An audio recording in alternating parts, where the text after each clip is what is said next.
All right. Screen. Start broadcast.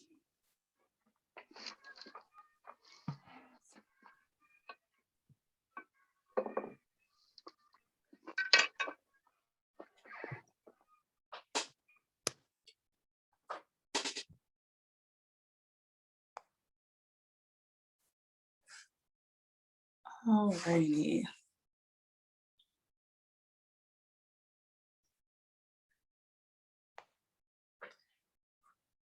All right, guys, so welcome to BLK Creative Filing free web class.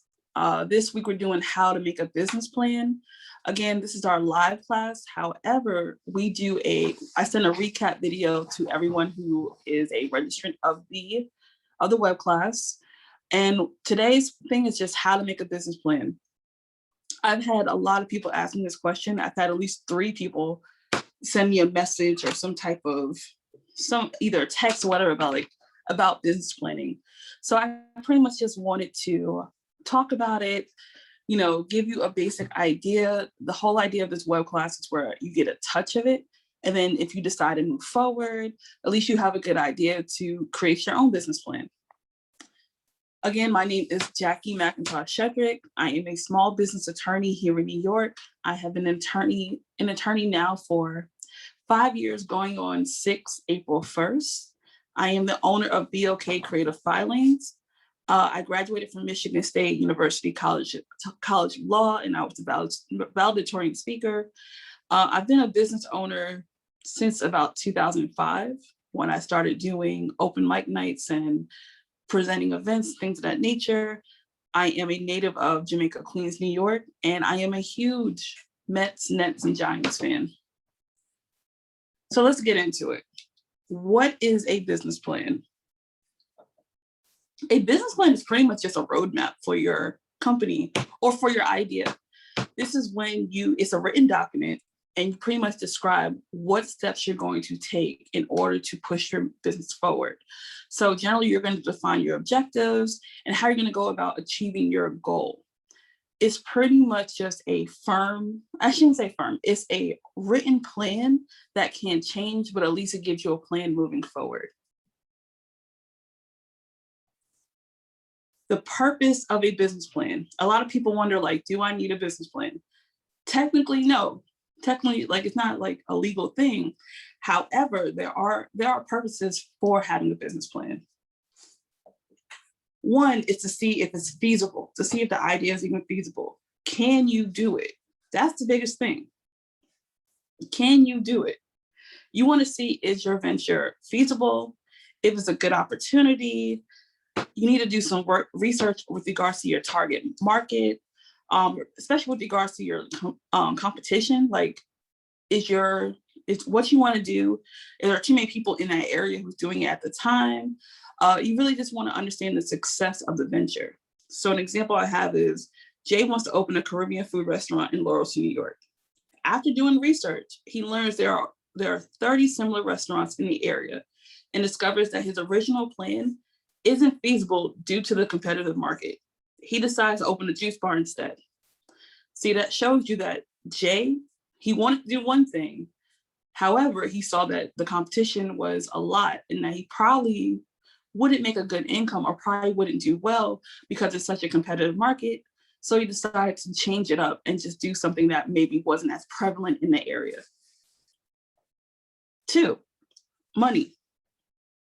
It's always money. You need to understand before you get started, how much money do you need? How much money do you need to start? Where are you gonna get the money from? Why do you need the money? It's just really important. How do you know how much you're gonna make a profit from if you don't even know your startup costs? You don't know how much it is to buy the product wholesale. 1 second, let's let her in.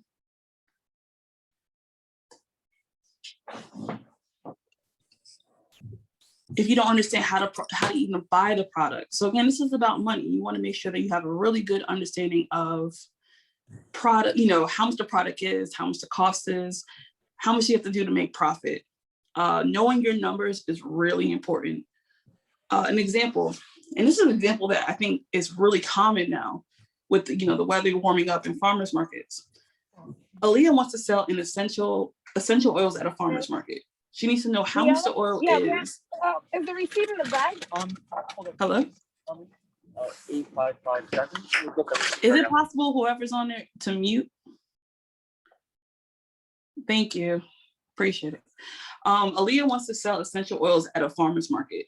She needs to know how much the oil is at wholesale and how much it is to rent a table in order to figure out her startup costs and how much she must charge to make a profit.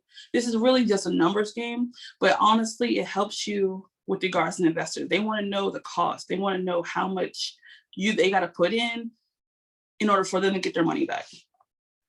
Another purpose is investors. Investors are, sometimes depending on your business, you may need it. They want a formal business plan. They want to know if they're investing their money, why are they investing it in you? You know, they're going to have questions about the product itself, what finances you need. You know, if the business isn't going well, what's the exit strategy? How do you leave? How do they get their money back? Generally speaking, with regards to investors, they're going to want to meet you. They're going to want to meet you. But however, a business plan may get you in the door to at least have that meeting.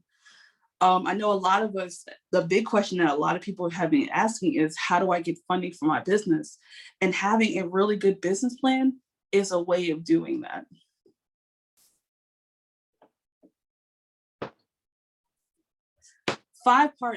This is 5 parts you must have in your business plan.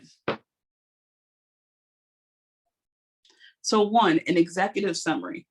This is probably the most important part because of your business plan, because it's the beginning of your business plan. It should be effective. It should be it should just be a summary of what you plan on doing. It really should answer the following question. What makes your startup unique? How is the startup qualified to solve the industry's biggest challenges? And what does the organization do that wows consumers? So for us, like, we started BLK Creative Filings in August of 2020. And I made a business plan, and my executive summary was pretty much similar to this. It was like, what makes my business unique? Well, my business is unique because I gear towards people who are looking for a second stream of income. Generally speaking, all my clients are people who work a regular 9-to-5, who realize that that's great. However, they need to have side income. And what they don't want to really waste a lot of time, but they want to do it properly. And they just don't have a lot of time to do so. Why was my business qualified to meet this challenge? Is because I understood where they were coming from. I have worked a 9-to-5, and yet I have done a side hustle or done a side stream of income. And I understood the steps that you must take in order to do so. I understand that, someone who's working a 9-to-5, they don't have a ton of time to put into doing a website or figure out an LLC or writing an operating agreement. So I understand the challenge, and I can step in because 1, I have the skill to, and 2, I understand where my client's coming from. And with regards to what wows consumers, I think what wows people, generally speaking, is that I really understand, I have respect for the community, 1. 2, I know where you're coming from. So I understand that if a question needs to be answered, you don't really want to wait 12 hours for an answer. You want someone who's right there. And that makes me different from LegalZoom. LegalZoom, they're cheaper maybe, but they're not going to answer your emails at like 10 o'clock at night, or they're not going to get on the phone and call you, or they're not going to text you. So you need to figure out those questions for your business. Second, you need a company summary. This is when you just go into depth about your business. You need to go into who's a part of it. Why did you decide to build this? And you want to take this, you want to know your target audience for this extended part, because your target audience is probably an investor. So you really want to hook them into, hey, this is why I am special. This is what this business is bringing to the market. And this is why it is really important that you invest in it. You want to be as detailed as possible. So there's not too many questions they have. The only questions they have is, how do I get involved, or how do I become a part of it? Again, this is just an overview. It's really just showing how the elements of your business fit together. So like, if you're a barbershop, you want to show, like, if for your company summary, you want to go into why you're a barber, why did you pick this area? Why are you, why are your prices this or that? What do you plan on doing to do market? Why is this important to the community? And why would an investor be interested in doing business with you? 3, market analysis. This is the one that's going to take the longest time. And this is the one that's going to take a lot of your effort and a lot of research. And when I say research, I think sometimes it kind of, people get the perception that it's like boring stuff or it's like schoolwork. And in a way it is, but you should kind of be excited about it because it's your business. This is something that I'm hoping you're passionate about. So you want to know everything that's going on in that area. So you want to know the market trends, the market projections. You want to know your target audience. That's the biggest thing, your target audience, and you want to know your competition and really what separates you from your competition. So for me, my target audience, I knew from jump was going to be people who are working a regular 9 to 5 who want a second stream of income. And the reason being is that literally COVID probably took all of us for a win. Or you can't imagine, we would have never thought in 2019 this would occur. At least not 2019 March, that this would occur. And a lot of us kind of got thrown off guard if your job let you go due to lack of hours or due to the fact that they had to shut down due to COVID regulations. And you had that one income and now you want a second one. So you may be back to work now, but you understand that, hey, employment comes and goes. I at least want to have this second stream of income. That's my target audience. I've always understood who my competition is. My competition is LegalZoom. My competition is Northwestern registered agents. My competition is other attorneys or other people who do this service. I need to figure out what separates me from them. And what separates me from them is that with regards to my clients, one, I understand where you're coming from. I respect your time. I understand that you want to get questions answered quickly. So I do my best, to answer questions quickly. I make sure that I do the work fast. I make sure I do it correct. Websites, I try to get it together. I understand that we are not all web tech people.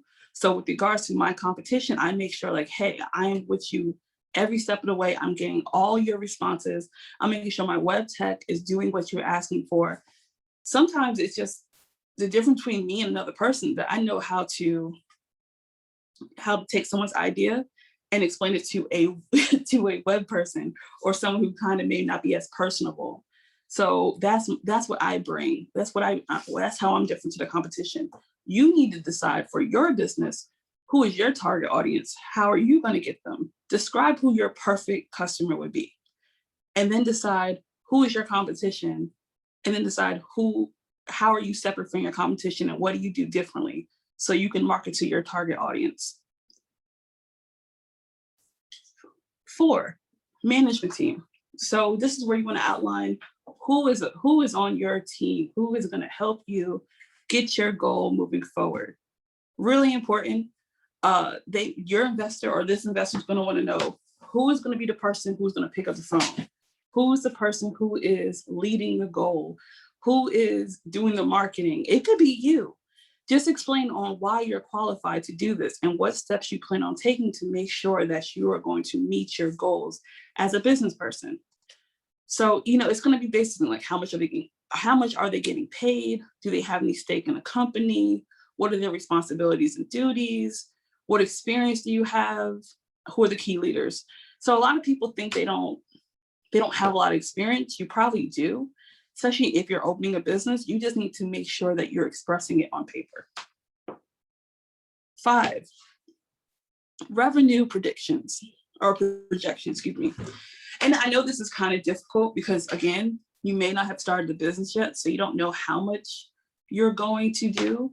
However, if you're paying attention to your competition, what they're doing, how they're advertising, you should get a basic idea of how many, in an ideal world, how many clients you're going to get.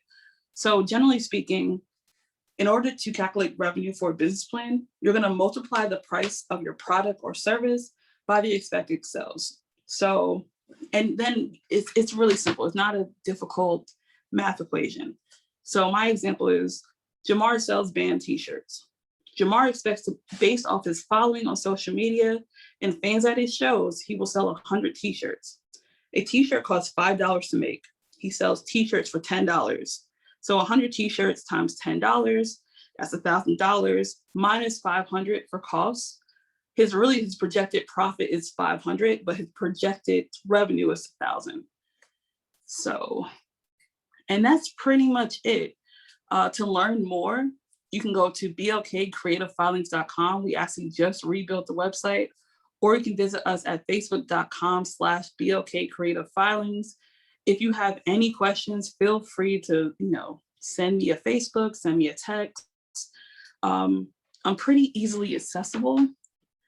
Give me one moment. I'm just going to stop share. And if you have any questions, this is the time to ask.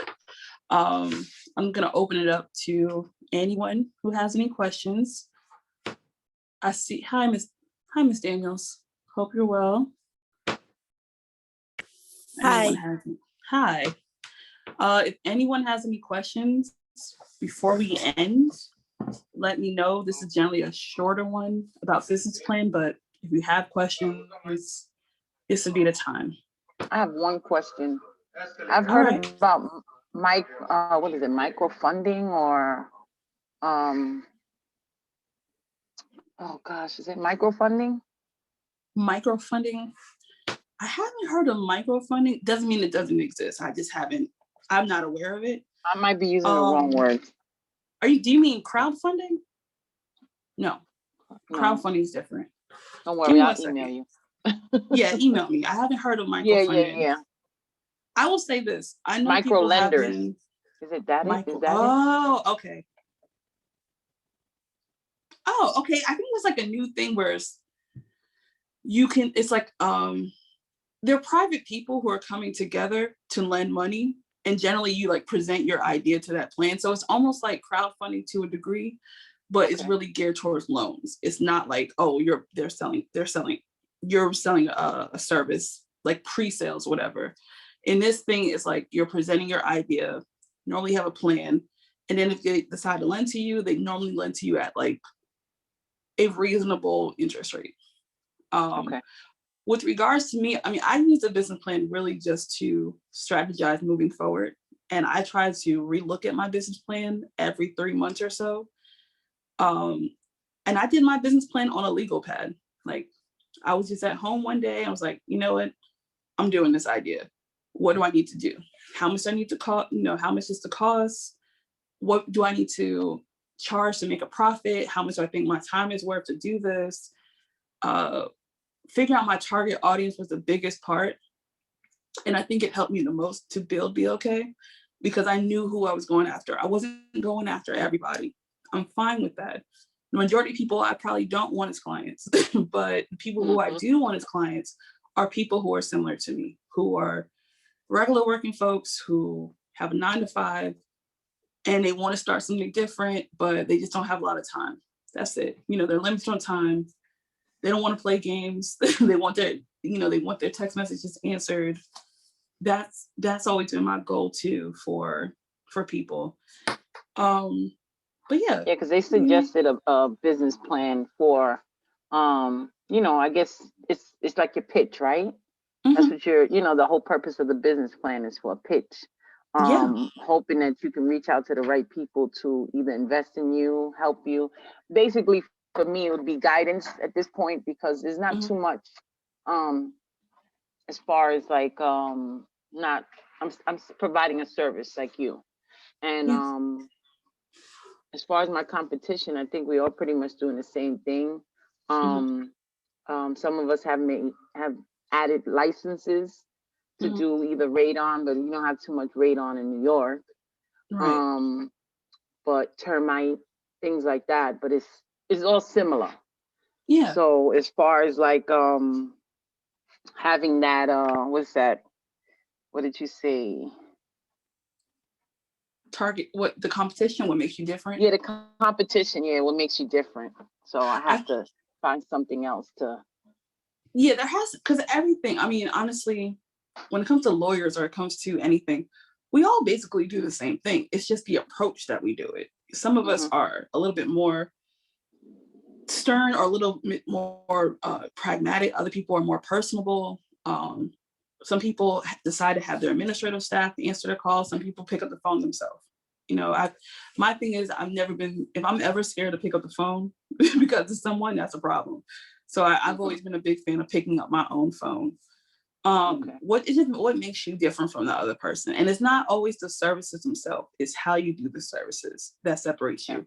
Yeah, And I think you put that. you know, and your target audience is definitely, I mean, it's who you want to work with. You know, if you want to work with people who, and this is what I was telling about for you, like if it were me, I would try to work with other attorneys because I know I do referrals when I've done like a closing or two, and my client's always like, oh, do you have an inspector? I'm like, oh, go to this person, or oh, I don't know someone offhand. I think if you get an attorney who you like and who you think you would like their clientele, I think that would help you get your target audience. Like people people seem to attract who they want to, who their ideal client is. And if you like that attorney, you're probably gonna like their clients. They probably work well together. But yeah, it's just figuring out how to get your target audience. That's all it is. But you'll figure it out. But it's really, I mean, for me, it was sitting there with pen and pad and deciding who did I not want to work with. I really did start with that. Who did I not want to work with? And that's how I got to who I want to work with. So Okay, thank you. No problem. Does anyone else have any questions? Or I want to say anyone else, Ms. Daniels. Do you have any questions? All right. So again, this has been oh yes. I know, I was gonna say, no, I was just listening, taking in the information. I think you pretty much answered everything. Oh, that's good. Yeah. That's good. Thank so you. I appreciate, you all for being on the live class. Again, this is going to be a recap video, so I'm going to resend this tomorrow. It'll probably be in the afternoon because YouTube takes a long time to upload videos at times. But again, this is if you get this in a recap video and if you have questions, feel free to email me at jshedrick@blkcreativefilings.com, or you can reach me on Facebook, IG. The website is new. It's blkcreativefilings.com. We kind of revamped it. We made it simpler. If you have any questions, please don't hesitate to reach out to me. And thank you for being part of the class. Y'all have a good evening. Okay, thank you. Good night. All right, good night.